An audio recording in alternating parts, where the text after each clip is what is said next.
Brendan, what a big weekend it's been in news over in the UK, and of course, most notably, I think the passing of His Royal Highness the Prince Philip, who at age 99, he was an incredible man.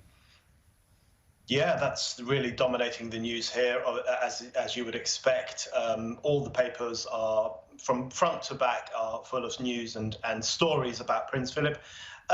It feels to a lot of people, I think, like not just the passing of the Queen's consort, not just the passing of the Duke of Edinburgh, but the passing of an era in which people valued stoicism and strength and holding yourself together, all those kinds of values that Prince Philip embodied very well, over the kind of contemporary cultures of letting it all hang out and confessing to your weaknesses all the time and all those kinds of things that are better embodied by Prince Harry and Meghan Markle. So there's been a lot of that kind of discussion too. You know, what did the old era represent, that era of the Queen and Prince Philip, and what new era are we now going to enter into? So it feels like a transformative moment, firstly for the Queen, of course, who we must now all get used to the idea that she is a widow, but also for the country more broadly.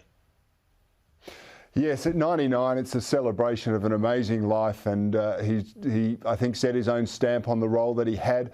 I always found Prince Philip most appealing because of his delightful sort of disdain for political correctness. He was always good with a quip to put people at ease, and he was picked on for it, but I thought it endeared him to a great many people. What was the British public's take on that? I think that's right. That's pretty much the British public's take as well. There have been lots and lots of collections of Prince Philip gaffes published over the past couple of days. People enjoy that kind of stuff. You know, he spoke bluntly. Sometimes he spoke a little bit outrageously, but I think it was harmless, and people appreciate the way in which he pushed back against moral etiquette a lot of the time. But, you know, one of the great ironies, of course, everyone is calling him a racist. I don't mean everyone. I mean, people on the left are calling him a racist. And there was these rumors that he was the man who had asked Harry and Meghan what color skin their children would have, even though Harry denied that. But, you know, the truth of it is that Prince Philip experienced racism himself when he joined the royal family decades ago. He was referred to as Phil the Greek. He was sometimes referred to as Stavros. He was often referred to as the Hun by royal courtiers. So he experienced all that stuff too, but he didn't wallow in it. He didn't let him get him down. What he did instead was devote himself to the crown, devote himself to a life of service, put up with the insults and the abuse that he received from lots of people, and carried on with life. And I think a lot of people quite admire that quality in him. Yeah, Brendan, I thought a little bit of the chip had gone onto Prince Harry, who was my other favourite royal before he met wokeness and was transformed, but he's managing to get back to the UK for the funeral, which I think is wonderful. But he's not accompanied by his wife under doctor's orders. At the risk of doing a Piers Morgan here, do you believe that excuse, or is it just a politic way of saying we don't want any more royal rifts? It's hard to tell. I mean, obviously she is fairly advanced in her pregnancy, so there could be some complication, or maybe she's feeling tired or ill. You know, so that could well be true.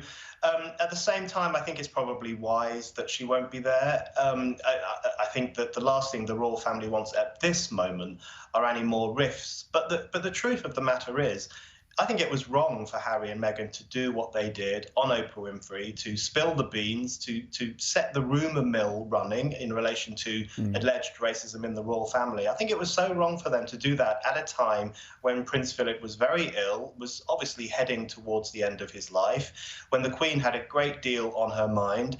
I think that was a mistake for Harry, and I think he will probably live to regret it. And I think as part of his visit to Britain for the funeral, words will probably be had with him by other members of the royal family about his behaviour. Yeah, well, it'll be interesting to watch, and we'll see if there's any change later on. I tell you where there has been some change, though, and that's in Northern Ireland, where there's been an escalation in violence, predominantly in what are termed the loyalist areas. Now, some are saying this is a result of Philip's passing, but others are just saying it's because there's a crackdown on crime and gangs in the area, and it's a bit of a rebellion about that. Where does the truth lie, do you think?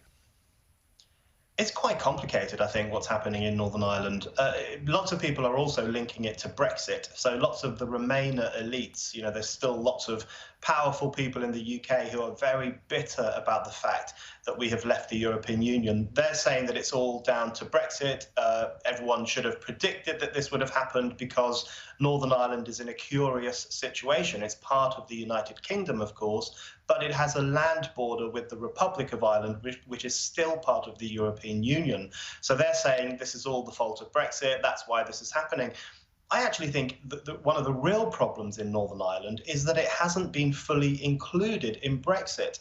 The deal that Boris Johnson agreed with the European Union essentially annexes Northern Ireland from the United Kingdom and keeps it in the European Union in relation to customs and goods and certain parts of the European Court of Justice. So the failure to implement Brexit across the entire United Kingdom, including Northern Ireland, I think is one of the drivers of why many loyalists feel quite bitter, because they feel like that their country, Northern Ireland, is being taken out of the UK and attached more closely to the Republic of Ireland. So it's the European Union and the Remainer elites who have been playing with fire by pushing the government to do this to Northern Ireland.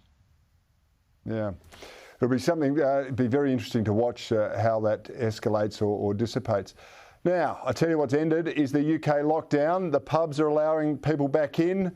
The beauty parlours are allowing people back in. So what's your poison, a pint at the pub or a pampering at the parlour, Brendan? I'm desperate for a pint in the pub. Sadly, we're not allowed into pubs at the moment. We're only allowed to drink outside of pubs. So lots of pubs around London and across the country are setting up outside drinking areas. The only downside is that it is absolutely freezing here. It was actually snowing this morning in London. So we're all going to be sitting out in the icy cold weather, having a pint and probably enjoying it. And it's about time this happened. I think people in the UK need a break. They need a drink. They need to be able to get some of their freedoms back. And I think everyone's going to enjoy today. Well, that's something wonderful to look forward to. And I can't wait to see the Vision, which normally attends the Brits having a big knees up celebration. Brendan O'Neill, thanks so much for your time tonight. Thanks, Corey.